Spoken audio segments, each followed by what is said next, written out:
കേരളത്തെ ഒരു ആധുനിക വ്യവസായ സൗഹൃദ സംസ്ഥാനമാക്കി മാറ്റുമെന്ന സർക്കാർ പ്രഖ്യാപനങ്ങൾക്കും വാഗ്ദാനങ്ങൾക്കും ഏറെക്കാലത്തെ പഴക്കമുണ്ട്.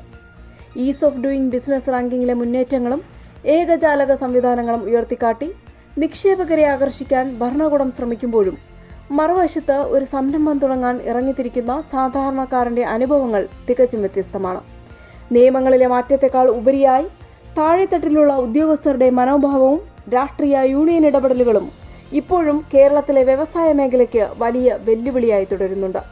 വ്യവസായ സൗഹൃദ കേരളം എന്ന സ്വപ്നം കേവലം ഔദ്യോഗിക ഫയലുകളിലും പ്രസംഗങ്ങളിലും മാത്രമായി ഒതുങ്ങുന്നുണ്ടോ എന്നത് ഗൗരവമായി പരിശോധിക്കേണ്ടതുണ്ട്. കേന്ദ്ര സർക്കാരിന്റെ ബിസിനസ് റാങ്കിങ്ങിൽ കേരളം ഒന്നാമതെത്തിയതിനെ വലിയ നേട്ടമായി സർക്കാർ ഉയർത്തിക്കാട്ടുന്നുണ്ട്. എന്നാൽ ഈ റാങ്കിംഗ് പ്രധാനമായും നിയമപരമായ പരിഷ്കാരങ്ങളെയും ഡിജിറ്റലൈസേഷനെയും വിലയിരുത്തിയിട്ടുള്ളതാണ്. ഒരു സാധാരണ സംരംഭകൻ വില്ലേജ് ഓഫീസിലോ തദ്ദേശ സ്വയംഭരണ സ്ഥാപനത്തിലോ എത്തുമ്പോൾ നേരിടുന്ന ചുവപ്പ് നാടയ്ക്കും മനോഭാവത്തിനും ഇപ്പോഴും വലിയ മാറ്റമില്ലെന്നതാണ് സത്യം.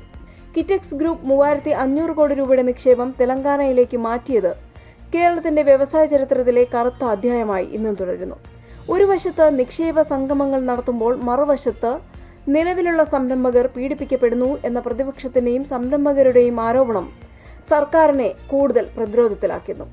കിറ്റെക്സിന് ശേഷവും ആന്തൂരിലെ സാജന്റെയും പെരുമ്പാവൂരിലെ സുഗന്ധന്റെയും മരണം പോലുള്ള സംഭവങ്ങൾ ഇന്നും ചർച്ച ചെയ്യപ്പെടുകയാണ്. പരാതികളിൽ സമയബന്ധിതമായി തീർപ്പ് കൽപ്പിക്കാത്ത ഉദ്യോഗസ്ഥരിൽ നിന്ന് പിഴ ഈടാക്കാനുള്ള ഗ്രീവൻസ് റിഡ്രസൽ സംവിധാനം സർക്കാർ ഏർപ്പെടുത്തിയിട്ടുണ്ട്.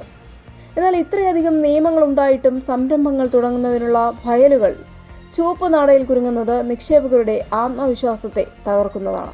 ഉദ്യോഗസ്ഥരുടെ മനോഭാവത്തിൽ കാര്യമായ മാറ്റം വന്നിട്ടില്ലെന്ന് വിമർശകർ ചൂണ്ടിക്കാട്ടുന്നുണ്ട്.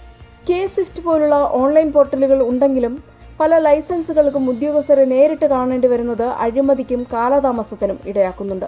വ്യവസായം തുടങ്ങാൻ വന്നവനെ ശത്രുവായി കാണുന്ന മനോഭാവം ചില ഉദ്യോഗസ്ഥർക്കെങ്കിലും ഉണ്ടെന്നത് സർക്കാരിന് തന്നെ സമ്മതിക്കേണ്ടി വന്ന കാര്യവുമാണ്. അതുപോലെ നോക്കുകൂലി നിരോധിച്ചുവെന്ന് സർക്കാർ പ്രഖ്യാപിച്ചെങ്കിലും പലയിടങ്ങളിലും പരോക്ഷമായ രീതിയിൽ യൂണിയൻ ഇടപെടലുകൾ സംരംഭങ്ങളെ ബുദ്ധിമുട്ടിക്കുന്നുണ്ട്.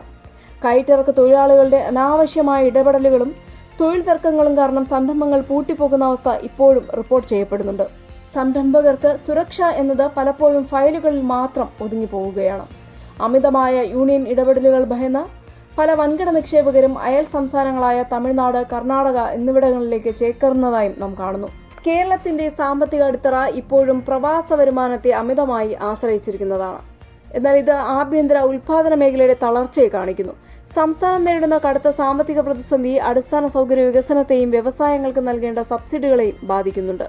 ഭൂമിയുടെ ഉയർന്ന വിലയും സ്ഥലപരിമിതിയും വലിയ വ്യവസായങ്ങൾ കേരളത്തിലേക്ക് വരാൻ ഇപ്പോഴും തടസ്സമായിട്ടുണ്ട്. IT, വിനോദസഞ്ചാരം പോലുള്ള സേവന മേഖലകളിൽ മുന്നേറുമ്പോഴും ഉൽപാദന മേഖലയിൽ കേരളം ഇപ്പോഴും പിന്നിലാണ്. ചുരുക്കത്തിൽ നിയമങ്ങളിൽ മാറ്റം വരുത്തുന്നുണ്ടെങ്കിലും അവയുടെ കർശനമായ നടപ്പാക്കലിലും ഉദ്യോഗസ്ഥ യൂണിയൻ മനോഭാവങ്ങളിലും മാറ്റം വരുത്താത്തതാണ് വ്യവസായ സൗഹൃദ കേരളം എന്നത് ഒരു വാചകമായി അവശേഷിക്കാൻ പ്രധാന കാരണമായിട്ടുള്ളത്. താഴെത്തട്ടിലുള്ള ഉദ്യോഗസ്ഥരുടെ സമീപനത്തിലും രാഷ്ട്രീയ ഇടപെടലുകളിലും സമൂലമായ മാറ്റം വരാതെ വ്യവസായ സൗഹൃദം എന്നത് പൂർണ്ണ അർത്ഥത്തിൽ വിജയിക്കില്ല. റാങ്കിങ്ങിലെ ഫസ്റ്റ് മാർക്ക് ജീവിത സാഹചര്യങ്ങളിലേക്ക് കൂടി എത്തിപ്പെടേണ്ടതുണ്ട്. Like, share, subscribe.